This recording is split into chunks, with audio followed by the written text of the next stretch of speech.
Welcome to the business meeting portion of the Lewiston School Committee, and Karen McClure-Richard will lead us in the Pledge of Allegiance.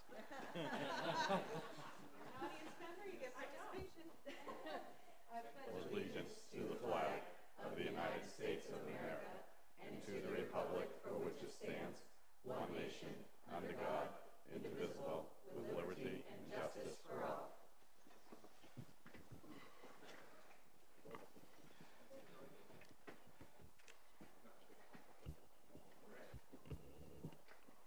Okay, agenda item 3 is the consent agenda. Are there any objections to the consent agenda? All right, the consent agenda is adopted.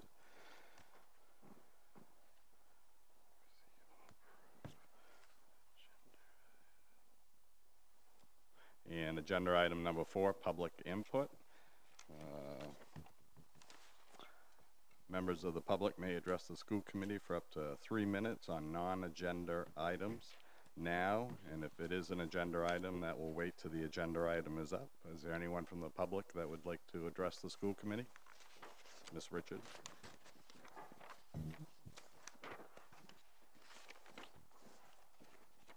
Hi, I'm Karen McClure-Richard. I live in Ward 5. I'm just here to talk about 2 events coming up for the high school performing arts students. They've had a little bit of a setback with the middle school issue, and so their one-act performance group has been working really hard to try to find someplace else to kind of get ready for the competition. But first and foremost, we have Hot Country Nights, which is a musical. It's kind of Lewiston High School meets Hee Haw. If you remember Hee Haw, I'm dating myself. But it's silly, it's fun, it's food prepared by the Green Ladle. It's like a big barbecue meal with country music, and it's a really fun time. That is Friday, March 1st, Saturday, March 2nd, 6 p.m. at Green Ladle. You can call the high school to get tickets. It's $25 for adults and $15 for children 8 and under. That does include your meal and the show, and it is a donation to the vocal performance, vocal music kids. This show is featuring 7 soloists. They all happen to be seniors, which is kind of neat. And then there's 20 kids in the ensemble, so a lot of fun. So if you can get out and enjoy that, we encourage it. The kids and the band have been working and rehearsing for weeks now, and the band actually includes some staff from the high school, which is really neat. Like you might find a guidance counselor on the drums or something like that. So it's also all live music, no tracks, so really kind of fun. The other piece, speaking of tracks, is that the one-act performance group, Center Stage Ensemble, is rehearsing a show called Tracks. They're going to be doing a public performance Wednesday, March 6th at 7 p.m. They were slated to do it in the Lewiston Middle School auditorium, but there are some issues in that space, and so Community Little Theater in Auburn has graciously given us the space to do it there, and given us space to set up and build our sets as well, which is amazing, because all of our stuff was in the middle school, and we had to rescue it and move it. So Tracks is a compelling story of 10 strangers with one thing in common, and that comes to light as the story unfolds. It's a really neat production. And if you don't know anything about the one-act competition, it's a statewide competition. The main drama festival happens all on one day in 9 locations. Lewiston High School is going to be performing at Mount Blue High School with 7 other schools, EL included, which is kind of neat. We don't always end up with EL. And they have 5 minutes to set their stage, 40 minutes to perform their show, and then 5 minutes to strike their stage. And each school has to do it that way. It's really neat. So public performance, local opportunities Wednesday night, $5 CLT, and then if you're interested, the 8th and 9th, there are festivals happening all over the state. So these kids don't get a lot of attention, so I just encourage you to come out and see what they're doing. They're working really, really hard for months now. So, and a lot of them are in both groups. So if you get a chance, come on out and see them. Thanks. Thank you very much. Agenda item 5, our student representative had a lot of schoolwork this evening and has to be excused, so we'll move on. Agenda item number 6, to receive and approve the percent for art projects for the Robert B. Carnes School. Longley Assistant Principal Sarah Rent will present. Hi, Sarah.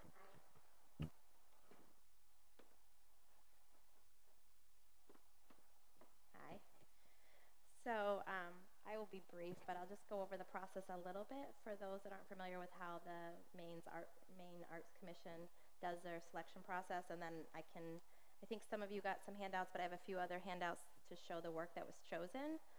So the Maine Arts Commission, their job is to approve the process. So that's been done, that the process was done with integrity, that a selection committee was formed. They did an open call for artists all across New England. And then they had the first meeting, they got together to decide locations for the art, what kind of marketing they would do for the open call. So they used a lot of social media. The Maine Arts Commission has a big listserv for artists that usually do this kind of public artwork, and then they wait for the submission. So it took about 6 months to a year to do the whole process. They got about 18 submissions, and then there were certain voting members on the selection committee that pared it down to 3 finalists. And then I mostly participated. I took Christy Clark's place, so I joined the process a little bit later, but I joined for the 3rd meeting where 3 different Maine artists did presentations, and then the art was selected from there. So I can show you, dropping things up here. One of the artists that was chosen is Andrea Salzer. Did you guys see some of the art in the handouts? Okay, yeah, this handout shows it a little bit better than the one that was emailed. So she was the main artist that was chosen. So the percent for art had around 45,000 because it's a percent of the total value of the building reserved for fine art. So if you look at that packet, she does, let me see her description of her art. She does a combination of mosaics and mural paintings. And so the cover page, you can kind of see what the tiles on the mosaic will look like. And then this front page will go in the lobby. There's a large shadow box there. And so the picture doesn't really do it justice, but if you picture that all in really detailed mosaic tile work.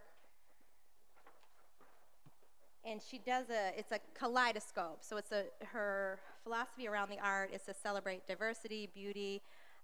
She takes a lot of features from the natural world and blends them together. So if you think about a kaleidoscope, it's taking a lot of different images and the combining of the 2 schools and bringing things together from different colors and different backgrounds. And no matter how you look at it, it looks new and different depending on how you turn a kaleidoscope. So we thought that the selection committee thought that was an interesting concept for Connors and bringing the 2 schools together. And so you can also see there are matching murals that go with the tile work. So this image, that's why I passed out this image, you can see a little bit more clear in the lobby where the art would go. And so on both sides of the lobby, there's sort of these mural panels that go with the mosaic. And then there'll be another tiled mosaic up in the corridor upstairs. There's like an end hallway that was designated for art. And then then there were some paintings. I don't have actually I already sent the images of those. There were 2 paintings that were chosen for the cafeteria by an artist named Paul. If I may just interrupt. Sure. In your packet, there are 2% for arts. The second one, if you go toward the end of it, has the submission and what Sarah's talking about. Yes, you should see 2 paintings. One is of mountains, one is of ocean, and that was done by Paul Alexandre John. So originally he had presented at his presentation, I think, all of the regions of Maine. Because of the money, because the committee really liked Andrea's work and the cost of her work to get all of the mosaics and murals, we were only able to afford 2 of his pieces, which is a good spot for them in the cafeteria. There's a big high wall where 2 paintings can hang. And I guess the committee's thought was those 2 paintings represented the diversity of Maine. You have the mountains and the ocean. And I know not necessarily connected to Lewiston as a city, but for city kids to also see some of the natural landscape that isn't too far away. I don't know if anyone has questions about the process and how we chose the art, or so the committee's job is to approve. The Maine Arts Commission approved that the process was done with integrity, but it's each school committee's job to actually approve that this is art that you accept to hang in the school and approve the final contracts with the artist, if that makes sense. So I don't know if there are questions about the art or the process. Any questions from committee members? I just Go ahead, Mr. Gagnon.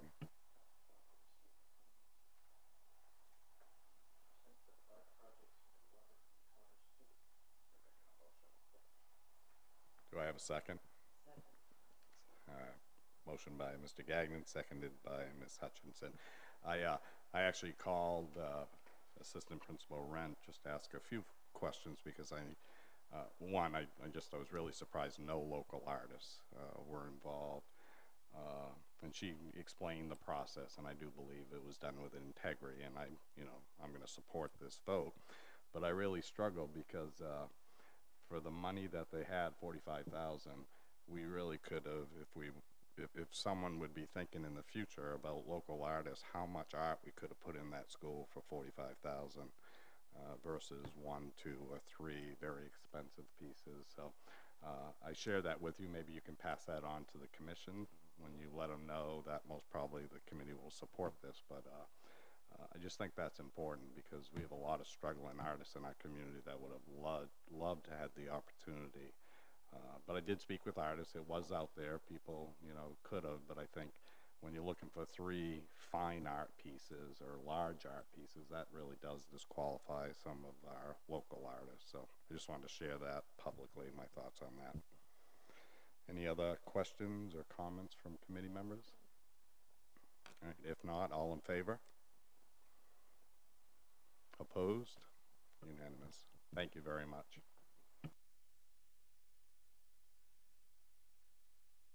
All right, agenda item number 7, to receive and approve the establishment of a poverty awareness subcommittee.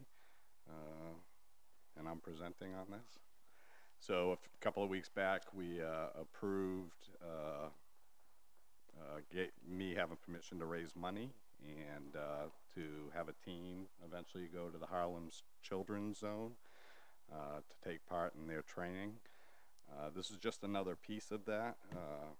So a lot of work has been happening in our community around poverty over the past year and a half, maybe even a little bit longer. And several people have shared with me that noticeably absent at the table was anyone from Lewiston Public Schools. And we do know, the school system is doing a lot of work towards poverty. But we have these organizations that are doing these pockets. And something that I find challenging, seeing the effects of poverty on our community, is that we have this Band-Aid approach and everybody's doing their own thing. Recently, with a grant that was approved, the Healthy Neighborhoods Grant, really a lot of these organizations have come together, and again, I'm not sure our presence has been as strong as it should have been. I was speaking with Bill Grant from Adult Ed today, and truly they're not part of that, and it's like, how can we address poverty when adult education isn't at the table? Has just one example. So I'm hoping this subcommittee, who Peter Geiger has agreed to chair, and he's already invited Julia Sleeper to be on that subcommittee as well, because like I shared at the Harlem's Children's Zone, a strong part of that is charter schools, and I don't think Maine is going to be the place that's going to see any significant growth in charter schools, but maybe with programs like Julia's, if we could have partnerships like that strengthen, or and have partnerships in other areas, pre-K, which I think we already have some. So that's kind of the work that this subcommittee would do. One, if we can get that dozen community members to go to the Harlem's Children's Zone for training, just to make sure when they come back, they figure out a way to adopt that training to best serve our community versus, other community styles. But also to help us as a school committee and a school district understand the true ramifications of generational poverty. One thing I've seen in just the year that I've been on this school committee, I wish back when I was a city councilor, I really wish I would have recognized what the effects of generational poverty on our community, because I would have started this work 6 years ago if somebody would just slap me across the head and said, you got to think about this. So I think once we truly have an understanding of what it costs our district, and it really does cost our district in so many ways, that would be one piece, and then identifying ways that we can partner with the community-based organizations. So those are just a couple of things that, you know, that the subcommittee would focus on. And any questions from committee members? And Ms. Roy? Are you asking for school committee members to be on that subcommittee as well? Is that part of this dialogue or somewhere else that's happening? So yes, I mean, we'll be invited to be on that committee. The next step for me will be sitting down with a couple of the community partners and Peter Geiger and identifying other partners out in the community that could be on that committee as well. There'll be a light presence of school committee members in that committee because I really want it to be a community type subcommittee. Okay. Any other? Ms. Ray? I believe I asked this the last time we spoke, but any sort of timeline, anticipated timeline with this committee's work and getting these things moving ahead? I think it is set, and Bill, you can correct me, it's a 1-year committee. So if there's more work to be done, which I'm assuming there will be at the end of the year, it would have to be approved by the school committee to extend it like any other subcommittee. The first goal will be lining up the training at the Harlem's Children's Zone. It doesn't look like we can probably get in there till later in the fall. There's a waiting list. I think there's like, if we got all of our applications approved, and they accept you, so it isn't like they just accept any organization. But if we were all approved, there's like 10 organizations ahead of us, so we're not quite sure when that will start. Ms. Ray? And if we were not to be approved, then what? So, well, I mean, I don't think the Highlands Children's Zone, I think, would be good, and I think it would be beneficial to our community, but really the hard work's being done by so many organizations. We just need to become part of it, so I think that subcommittee will help us get there. But we're going to get in there, and there's no doubt in my mind. Ms. Hutchinson? So my question is, if this is going to be a community subcommittee, why does it need board approval? Why can't one of the other organizations take the lead and just ask members to be on it? Why does it have to be an ad hoc or a regular subcommittee of this school committee? So, also, my other question is, we take the lead on so many things and we don't do any of them well, and I'm afraid that this might put even more on our plate in the future, and I, for one, can't support putting more on the plate of school board members until we start doing what we already do and do it well. yeah, so it's actually quite the opposite, because I think I've said right along that our public school, Lewiston Public Schools, does have so many initiatives. But what the goal here is for us to just be part of an ongoing initiatives already.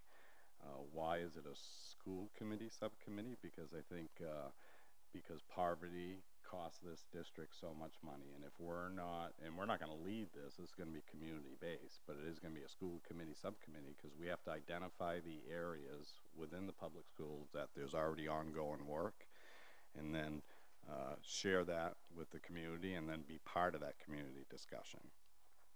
So I would ask you to just rethink that, because truly it isn't going to be a school committee a school committee or a school department initiative. So I have thought about this long and hard. This should be a city-led initiative, not a school-led initiative. The city should take the lead. Generational poverty doesn't just impact our kids, it impacts our city. It impacts the ability to bring in business. It impacts our tax base. It impacts everything. So I think the city should be taking the lead, not the school. So again, I would want everything you just said about how it impacts our economic development. I mean, it is so broad how it affects us. So I would agree with that comment. So thank you. But again, this isn't a school-led initiative. The work is already being done by so many other organizations. What I want is a subcommittee that truly, anything that we do, I want to make sure that it's either implemented at the school level. So if we're going to be a partnership with, let's just say Tree Street, or increase our partnership with Tree Street, or if we're going to partner with parts of the things that are ongoing with community concepts. I just want to make sure there's a committee that oversees it so that we can measure that there's actually, we're not wasting our time or our money, that it's actually beneficial to our community.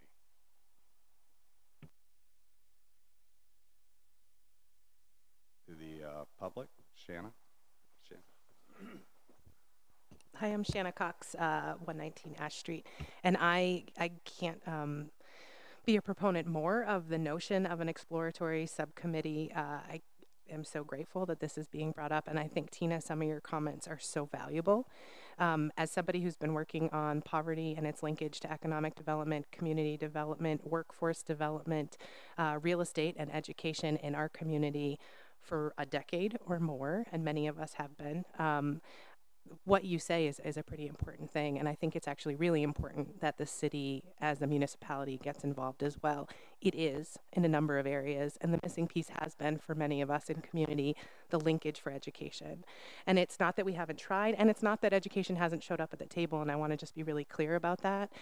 You can find a champion in a principal, you can find a champion in an educator, but their ability to leave the classroom or their administrative duties to be engaged in this work, as you said, with their plates already full, is challenging.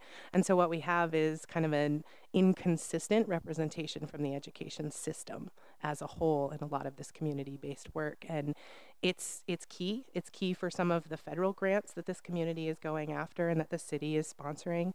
The presence of education in that work is a pretty important presence. And quite frankly, if we're going to do anything at the neighborhood level or at the community level to make sure that the voice of education is informing it and weighing in, so that we don't in turn as a community say we've got a great initiative and here's what you're going to do, education, and you not have been part of that conversation, I think is detrimental to you all and to whom you represent and to my children ultimately. So I think that this is about a subcommittee that explores what the best impact and way to have that impact is and what role, if any, the education system has in it.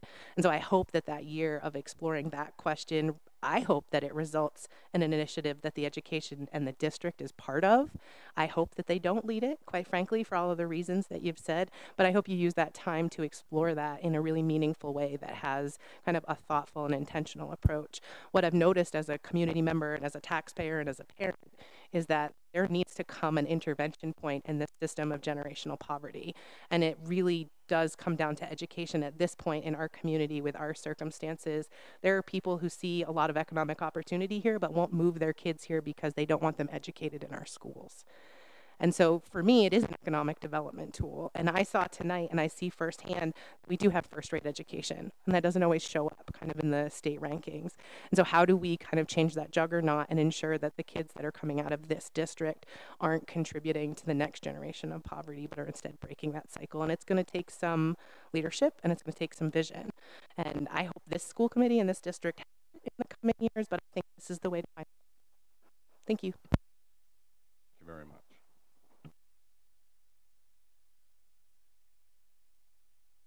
Hi, Karen McClure-Richard again, Ward 5. I just wasn't expecting to speak about this, but I just want to throw out that we talk a lot about Head Start and public pre-K as being two early childhood options. There are also programs, I'm the director of one local program that serves children who are not successful in Head Start or public pre-K. And there's a large number of those children out there. There are 4 local programs serving those children. I currently have 37 children in my program and at least 6 on my wait list that are, you know, they can get an IEP as early as 3, and some are waiting for programming until they're 4, 4.5, and we're getting them, and it's almost too late because it's time to transition to kindergarten. So I would just throw out there that there's other programs out there attacking the early childhood aspect from an educational standpoint with certified educators who are you know, ready to kind of jump into this too, and I think we're frequently forgotten because we're not under that Head Start or that public pre-K umbrella, but we're out here and we're doing the same work. So we would love to be part of that conversation from the educational standpoint specifically. So just a thought. Thanks. Yeah, thank you very much. Any other questions or comments? If not, I'd entertain a motion. Thank you, Mr. Chair. Just a question. I know in the document here regarding the committee proposal, it says following proposed charge through at least June of 2020. You mentioned before maybe of the end of this year. Did you want like an official charge with the motion for June of 2020? So if I may suggest that the board consider approving the establishment of a new school committee subcommittee called the Poverty Awareness Subcommittee, and whether the proposed charge through at least June 2020 to assess and adapt the Harlem Children's Zone to Lewiston by creating and implementing with community partners a city effort to reduce the impact of poverty and student success. Mr. Jensen. In that case, I move to approve the establishment of a poverty awareness subcommittee with the charge lasting until say June. I'm okay with June 2020.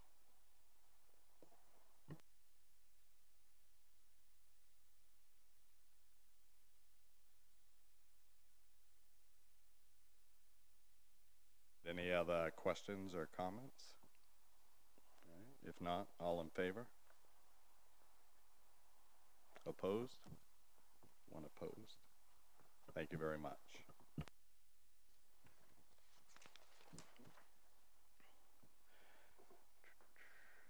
All right, agenda item number 8, to receive a report from the Visual and Performing Arts Building Subcommittee.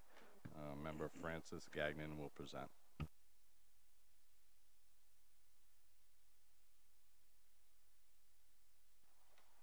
Thank you, Mr. Chair. So there's a few things on here on my list.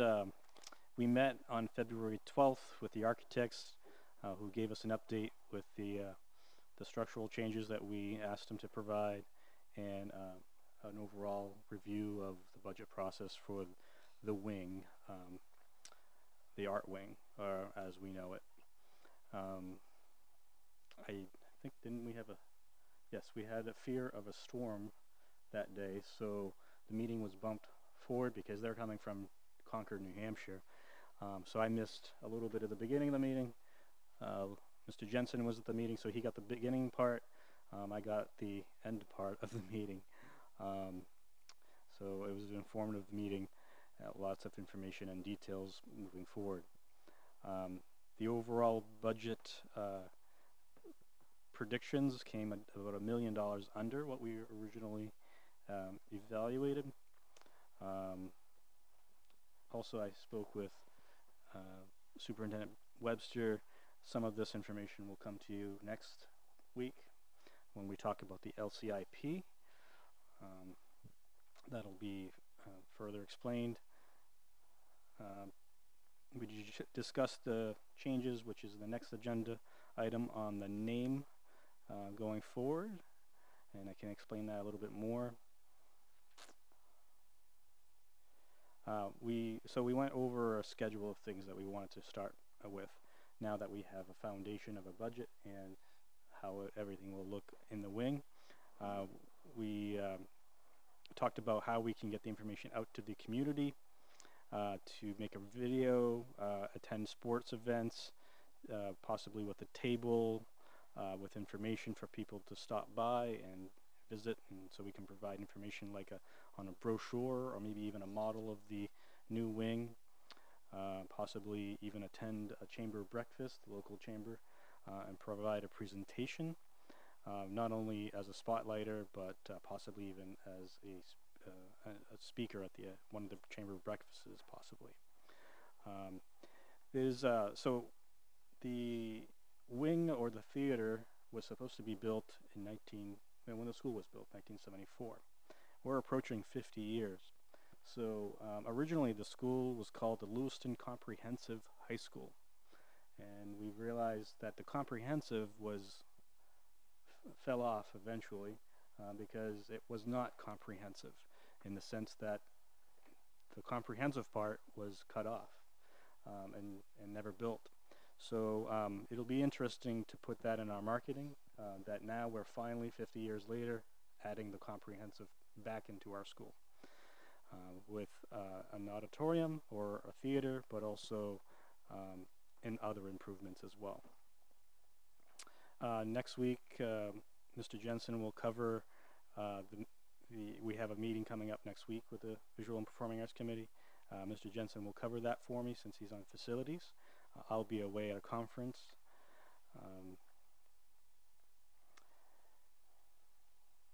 Also, Mr. Webster might want to add to this. He was away as well, and maybe even Miss Ray. The City Council, well, actually, the Finance Committee presented to the City Council last week. I guess, from my understanding, is it was bumped up. Is that correct? Or it was unexpected, anyhow, for the presentation. So Mr. Jensen, myself, and a few people in the audience attended the meeting and spoke at the meeting. It was just sudden for us, but we did speak to that. Did you want to add to that?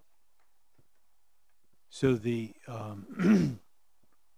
the Finance Committee had their regular meetings on, I think it was February 11th. We were unaware that they were going to be not only reviewing the LCIP, but the school portion of the LCIP, which is something that the Finance Committee, at least in my experience here, has never involved themselves with school projects. We were aware and did have representation in the form of Bobby Avery at the planning board meeting that same night at the same time, where they did review the LCIP, and Bobby answered their questions. We provided a lot of detail that they found very helpful. So both the Finance Committee and Planning Committee or Planning Board did have a written recommendation to the council. The Planning Board was in supportive of the LCIP. The Finance Committee recommended a number of changes, including the deferral of this building project at the high school, as well as a deferral of some other items in our LCIP. Ultimately, the council did approve conceptually the LCIP, but this is just one step in the process that will lead to a more definitive decision on what will actually be funded.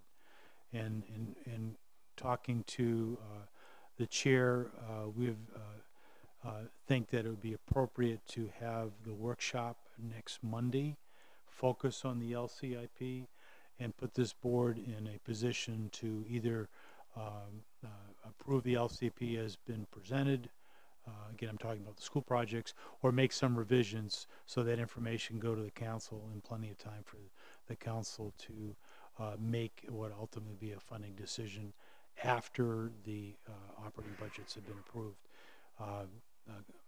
Our city council representative may have some further information on that as well. Are you done, Frank? Just one more part, and then I don't know if Mr. Jensen might want to add since he's on that committee as well. But the final thing is and this has been a discussion overall, and not just last meeting, but overall, and how, and it'll certainly come forward as I come back in future meeting, but how this piece of the school will add to our economic development of our community. It was actually mentioned just not too long ago at this meeting about the arts and how that adds value to us. A lot of our area community schools, even the smaller districts, have a theater or an arts program that supports that theater, and the community is involved. So, and we're also hearing that Auburn is going to be receiving a new theater soon as well, which is exciting. I'm glad for them as well. So, I mean, we're starting to see the value of that and how that builds into our community. And it also improves our tax base. So when someone is looking into our district, they're looking at our schools, and when there's a missing component, they might go to one of those other smaller communities. Like Auburn will have a theater and an arts program. Turner, Green, other places they might want to consider. We want to make sure that Lewiston is considered in that and not get behind. So as we improve our tax base, that certainly helps our students, because not only does our property value increase, we get more funds to come to our school because of that reason as well. So that's part of our discussion. We're looking at the overall and how that benefits not just our students but our community as well. So that's part of the discussion that we're certainly developing, so that we can provide that in the future plan and however we do it, whether it's a model, a flyer, or even a video. Mr. Jensen, did you want to add anything? I'll ask Mr. Oh, sorry. That's all right. So I want to open up to the school committee, Mr. Jensen. Thank you, Mr. Chair. Yes, I mean, I'd agree with pretty much everything that's been said. I like the way the committee's moving forward. There's some really good ideas and some really good brains at the table there. They're the people that we need to get this thing to happen. So we have the right group for it. I mean, going forward, I want to say a couple things afterwards, but right now I do want to move to change the name of the Visual and Performing Arts Building Committee to LHS Building Expansion and Improvement Committee. The reason I do so is I think when we talked about it with the group, it just seems more fitting. We're not doing, just particularly a focus on the arts. There's a wider scope of things, special education, classroom space, facility space, just, teachers on carts. It's a very, very broad picture. So very happy with the way that's moving, and the name change will really reflect what it is that the group's going to actually be doing. All right, so we have a motion. Do we have a second? Seconded by Ms. Quartermash.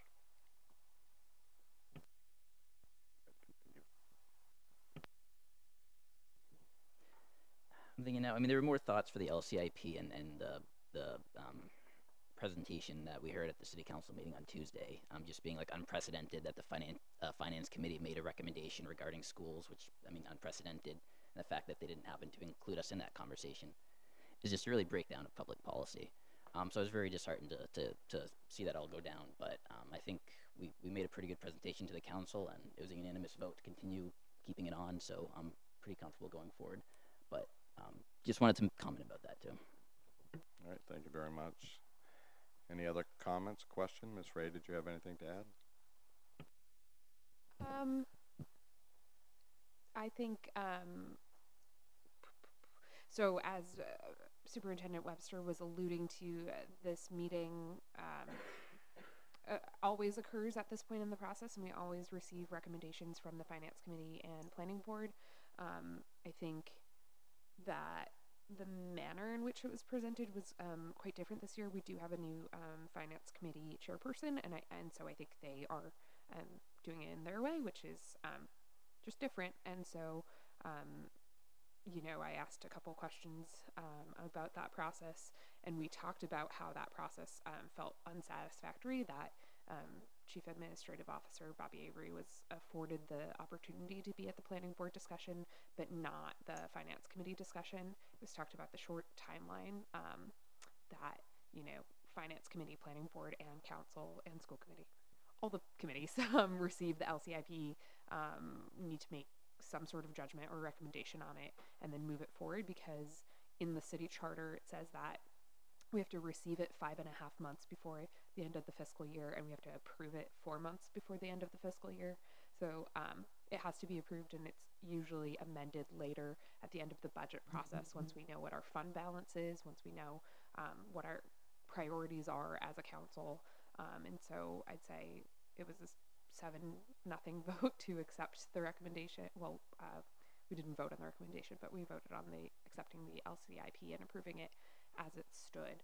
But there is the reality that, we need to cut it by $7 million in order to be able to fund it at 80%, which is municipal policy. So it's very complex. And I know that the school committee has, played ball in the past and cut some of the expenses, and we will have to continue to do so, and every department is being asked to continue to do so. We really can't afford to bond at the rate that at above 80%, and I think that policy is a smart one, and we're gonna probably have to push to 100% this year, and there are a lot of competing priorities.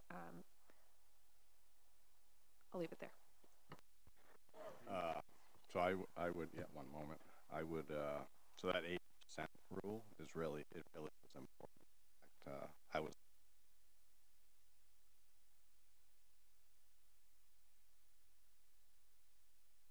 the community's debt because of that policy. Also, being someone who's actually served on the Finance Committee, they usually give a broad opinion to the council versus targeting specific projects. And again, if that's the new role that they want to play, I think it's within their purview. But they should at least, before they suggest us cutting a major electrical repair to a middle school, before putting that out in public that they don't support, they probably going to invite somebody from the school to hear what it is and, you know, are there fire hazards or whatever. And that wasn't done, so I think that was an error in judgment on some part. Ms. Hutchinson? So just a point of clarification, are we commenting on item number 8, or have we moved on to item number 9? Because we've got both of them now open with the motion that was made.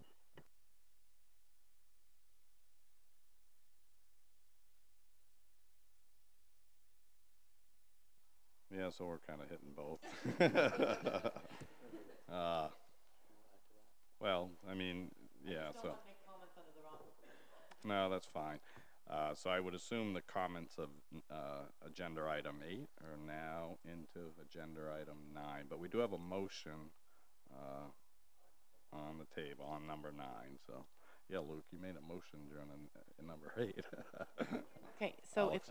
if I could go back. Excuse me. So, no, I don't think so on the report, but we will for agenda item number 9. So Go ahead, Ms. Hutchinson. on the report, I too watched the LCIP discussion. I was very disappointed to see our city councilors consider our arts frills. If that had been an athletic complex, they'd all jumped on board and been behind it. So I would like to ask that our liaison take it back to the city council that arts are not the frills. They're just as much part of the curriculum as anything else. All right, thank you. Okay. Any other comments, Mr. Gagnon? So now that we've moved to number 9, I'll just add a few things to that, okay? And I wanted to say thanks to Councillor Ray and Cloutier. And what we've heard tonight is that they were disappointed with the process as well. And so they expressed that, and they made some suggestions for the future as well. So so thank you for doing that, and you can certainly mention that to Councillor Cloutier as well. So I wanted to clarify, and because I heard this at City Council, and I'm not, I never talked to anybody afterwards in regards to it, but we got the impression that they were thinking this was a wing as well as the theater. From what they may have heard in the news or from somebody somewhere in the community or whatnot. And so this is specifically just the second phase. This is the second out of 3 phases. First was the parking lot, then it's the wing, and eventually we're going to move forward and go for the theater aspect of this. So right now it's really the security options, giving some relief to many of our students and many of our departments in our school, as well as improving the arts and moving them out of what we know as the dungeon. So it's benefiting a lot of our students as well as our community, the congestion that we're seeing in the school district as well, and to just enhance the overall aspect of our education in the school. So that's why we are moving to change the name of it, so it's a little bit more, adds a little bit more clarity to what we're doing. So, and what I mentioned earlier, we may be naming it the Lewiston Comprehensive High School in the future, but this is what we want to call the group, so it doesn't provide any more confusion. So that's why I just wanted to specify the 2 parts of this committee. Heck, we may just come back to you again after the wing is built and change it again, but this is why what is it called? It's in our purview of how we currently call it and what we do. So that's why we come to the school committee to make any future action on making any changes like this. Right. Thank you very much. So the charge will remain the same to the subcommittee? Yes, it's just we want to clarify the name because the name could provide a little bit of confusion there. Mr. Webster might want to add to that. I'll just mention that the school committee already approved an expanded charge. It was adopted in December, and if I'd had my act together, I would have suggested let's change the name at the same time. So we're just catching up with what we've already done in terms of the action that the committee's working on.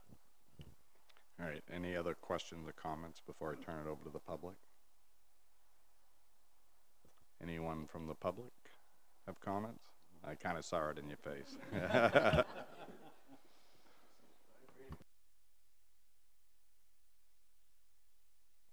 Hello. I just think for the vote you're taking in terms of changing the name of the committee really sort of reflects the mission of the committee. This started out as a visual performing arts center. The theater is somewhere down the road. I don't even really want to be talking about it right now. What we want to talk about is an expansion of the school, much needed expansion, not just for the visual performing arts, but for all content. And the reason for changing the name, I think, is twofold. One, for clarity and accuracy. And when this does go to the voters, I want for the majority of our voters to understand what their vote is going to mean. So that's the 2 cents I want to add. Thank you. Thank you very much. All right, any other questions or comments? We have all right. So what we're asking, and hopefully the councilors, city councilors will move forward, is just to allow it, hopefully, and that's why I encourage you to communicate with them, is to allow them to just move it forward so we can bring it to the voters so they can decide on how we move forward, whether we add the wing or not. So that's what we're trying to move forward with. Thank you. All right, any other questions or comments? If none, all in favor of the motion? Opposed? Unanimous. Thank you, and sorry for the confusion on 8 and 9. No, it's my fault. I was just teasing you. Okay, agenda item 10, to review the workshop list, and Superintendent Bill Webster will present. So today there was an updated memo added to your packet in which we added March 4th having the LCP be the workshop topic, and March 18th be possible topic being a review of Lewiston Public School goals. There's been just a little more information on that point. The school committee has expressed interest in narrowing the focus, and we did some work at the management team level, and we'll have a document that we'll share, just some thoughts for the school committee to think about, and in that discussion you'll have about to what changes, if any, you may want to make in the goals. Then, as you can see, there are 5 other meetings scheduled to have workshops between March 18th and the end of June.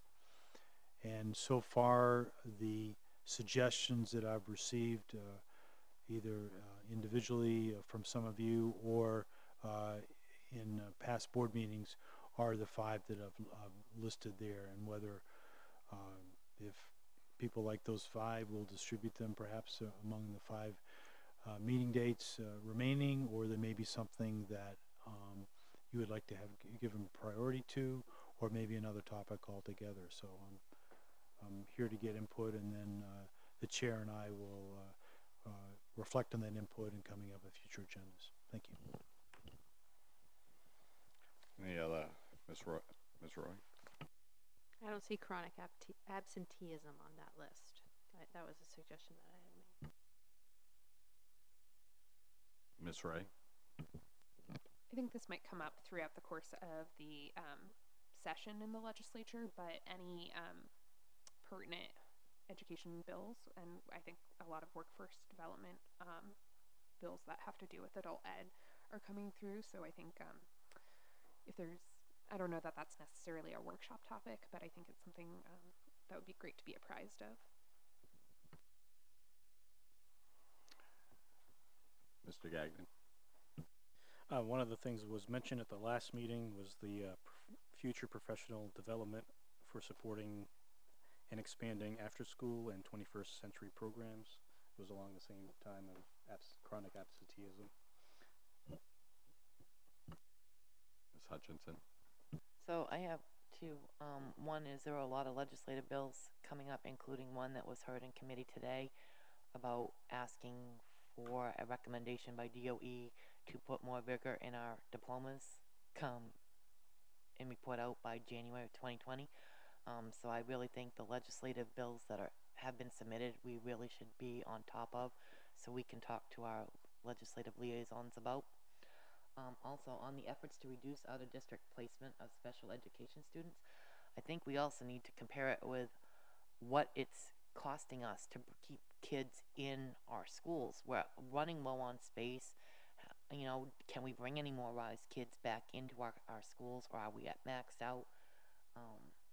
And things along those lines. So I think we need to compare them and not just focus on bringing them all back in, but what's it going to cost us to bring them in where we are so limited. Thank you. Ms. Whitlow? Yeah, I'm not sure if this is a workshop item, but maybe starting more of a conversation on the problem with vaping and what we're doing in our schools and on our buses to prevent all of that. And didn't we, so could that be tied into a student, or the discipline one? Or do you? Okay. So. Yes. All right. So I think we'll have Bill, I'll ask Bill to create the list and then kind of send it out to committee members. We really should try to figure out a priority as well. I gotta, you know, I know this is important to Francis, but board training, we're almost on our term here. And I think overall our communication has been pretty good, but if other people disagree, just feel free. So we should prioritize. Is that still an important suggestion on your part, or, I mean, train us to communicate at the end of our term almost, well, not quite the end, but getting there. All depends on how you look at it. Okay, so what the training is. Yeah, so it'll be on the list, and then let's prioritize and go from there. Okay. Any other suggestions, Ms. Roy? Just to speak to Ms. Hutchinson's point, like I meet with the legislative committee for the Maine School Board Association every Tuesday. We get that list of bills, and I'm trying to figure out how best. I shared the first one, but I didn't realize it was going to come every single Tuesday with like 35 that we go through in an hour and a half. Just want to figure out the best way to communicate that out, because some of them are just being monitored, some will be heard but they die. Like what should we focus our efforts on really, because there's a ton that are going through that are not going to make it anywhere. So we can talk more about that, but I really want our board to know more about these things that are coming up, and if you want to be heard on them, how I can advocate for them. I know Bill is up for testimony sometimes for things too, so I can send that list out that comes up. It has links to all of them if you want to take quick looks and you have any opinions on them that I can share. So I'm happy to forward it. I get it every week, and then you guys can let me know what you want me to say. Also on that point, I'd like to add that the Maine School Boards Association is represented at every hearing in Augusta that relates to education, as is the Maine School Superintendent Association. And so Steve Bailey, who's the director of the school boards, and Eileen King, who's the director of the superintendents, all under the Maine school management umbrella, are very quick to put all calls out on something that they think is maybe of particular concern. Right now, the committee is flooded with bills, most of which will not go anywhere. Legislators are quick to submit bills on behalf of constituents, whether they agree with them or not. So there's a lot of noise, but not a lot of action yet. Ms. Hutchinson? My concern is there's been some in the press that some of us may get calls on from our constituency. There's one by Representative Lockhart about controlling how teachers do political thoughts, religious thoughts, and whatnot in schools. That was in the newspaper. I've gotten several calls on it. There's another one pushing to put PBL back in place. I've gotten calls on that one. And then there's this one that wants a recommendation out of DOE on the diplomas by 2020, and here we are trying to figure out where we're going next steps. So these are bills that, whether they're going to gain traction or not, we are getting calls when they make the newspapers and whatnot, and I, for one, would appreciate knowing in advance that they're out there.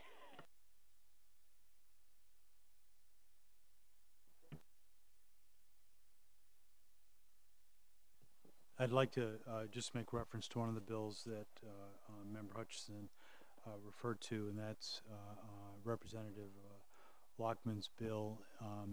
So this school committee already has a policy which I think is a good one in regard to politics in the classroom. And in so many words, the policy is along the lines is there's nothing that we don't stick our head in the sand. I mean, there are appropriate classes at the high school in particular, but also to some extent at the middle school, where there may well be an appropriate classroom conversation around a political issue. And we don't, a teacher can, if asked, can express an opinion, but it's got to be in the context of the conversation and not with the intent of trying to influence student opinion. All sides are supposed to be presented, and that's in policy already adopted by this committee. Thank you. Just one other thing real quickly. 45 minutes is not nearly enough time to talk about a subject that, you know, some of the more difficult subjects. I'm sure there are some workshop topics that we could zip out in 45 minutes, but do we have any flexibility at the start of our meeting at 7 so we have a full hour for workshop? Yes, I would say that at any time the chair or with the support of the board could decide to continue the workshop and eat into what otherwise would be some of that regular meeting. All right, very good. So I'm hoping to identify areas that we, you know, would require more discussion so the committee can guide me if they think I'm going on down a course they don't want me to. But I just think 45 minutes, like talking about absenteeism, how we truly can have a discussion about absenteeism in 45 minutes. So, okay. All right, anything else? Any other comments in reference to this? So I'm going to do the list. I'll run it by you, and then we'll send it out and do kind of a little poll, informal poll. Right, he'll run it by me, but it's going to you as he presents me, just so everybody knows. Okay. All right, thank you. Okay, agenda item 11, report from the City Council representative, Ms. Ray. Thank you, Mr. Chair. So we met February 19th in Chambers. We received an update on the fire station project as part of our workshop. That is one of the large capital costs that we will be incurring soon. As you may or may not know, our fire stations are woefully in need of upgrades. They were built back when fire trucks weren't quite as large as they are now. And so as equipment comes up to modern, we need to house them in modern spaces. So we're starting with the Sabbatis Street station, and we were presented with a myriad of options, which was interesting. And the final recommendation from that building committee came to us, and we will vote on that at some point soon. We recognized Lewiston High School students who won Scholastic Art Awards in their competition and the Second District Congressional Awards. A Lewiston High School student came in first place, and her artwork will be displayed in DC until I think it's the end of the semester. I'm not quite sure of the date, but it was great to have them there. Other work that we did was updating our commercial loan programs policy to come under HUD guidelines from the federal government. We also received the recommendation of the Finance Committee and Planning Board on the FY 2020 LCIP, and then we adopted the FY 20 LCIP. I'll come back to that in a second. We also established an ad hoc advisory committee for the update of design regulations. The planning and code enforcement department is looking at potential ways to update our code and make it more form-based perhaps, or not. And so a group of 10 members will be selected by the mayor to take a look at our policies and our surrounding town policies and see if we're being friendly to business, friendly to development, where our strengths and weaknesses, and make a recommendation. We also extended the term of the ad hoc advisory committee on rental registration, and we hope to have a recommendation from them soon. I did want to speak a bit more. I didn't feel like the last agenda item where the LCIP was brought up was totally the appropriate time to talk about it. So if I could just have a minute about that.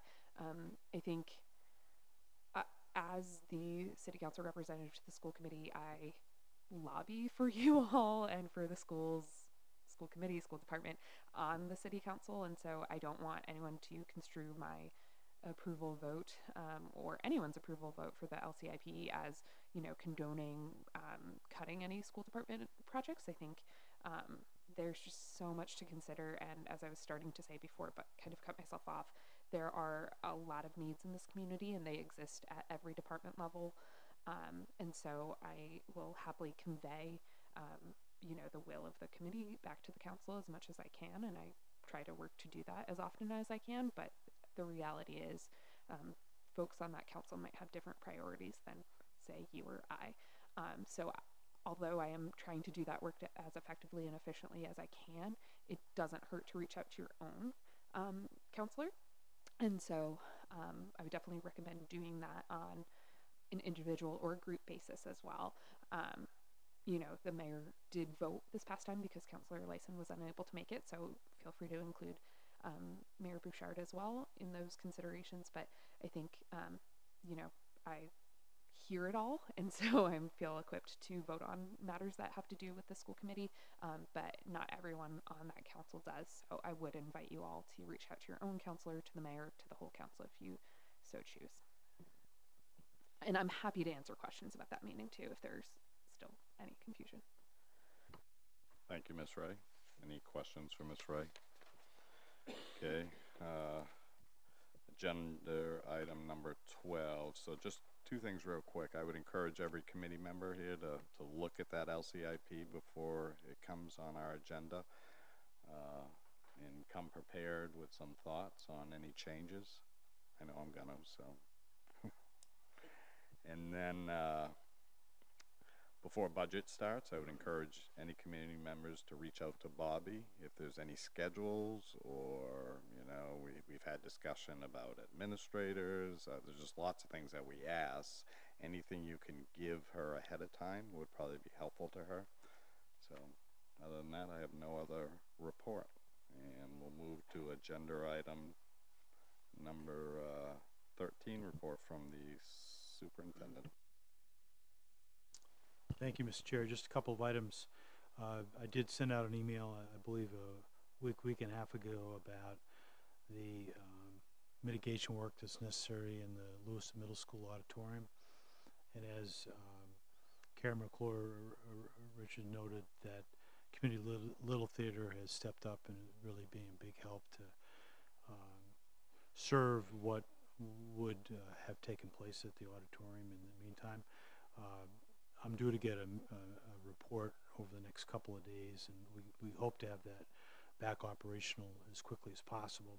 We will as quickly as possible, and hope that it will be very soon, but I don't have an update at this point. Wanted to mention that we're working hard on the proposed budget.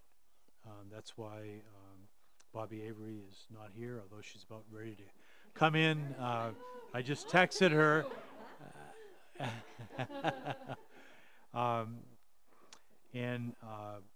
So you will be presented with the budget next Monday.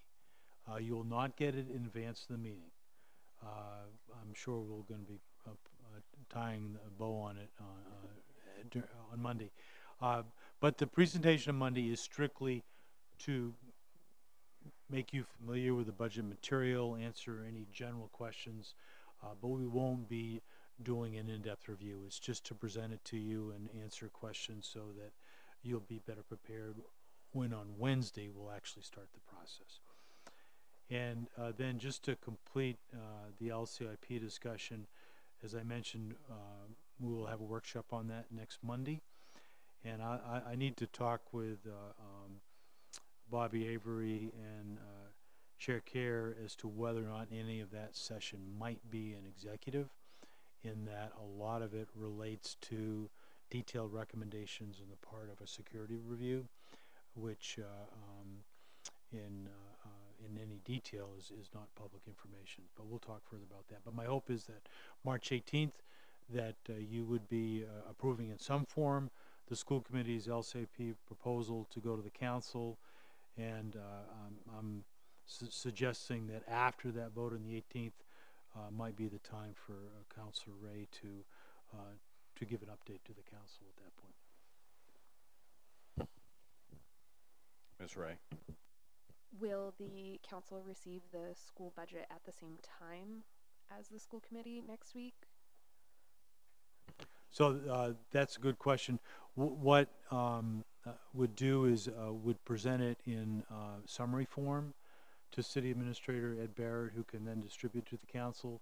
But because we expect some changes to come up through the school committee review over the course of March, that what we've usually done is not provided any detail until just prior to the joint workshop, which is sometime at the end of March. Mr. Gagnon. Since I'm aware that two board members are not here next week, will the information be provided electronically afterwards, after it's presented to this board, or? Okay, just curious. Thank you. Well, I'm here next week. You're here next week, right? No. It's the following week that I'm not here. Oh, okay. I thought you were gone next week. So one person then. Yeah, thank you. Anything else? Agenda item 14, any future agenda items? Agenda item 15, I'll entertain a motion to enter into executive session to discuss the administrative collective bargaining agreements. Second. Your guess is good as mine, Bill.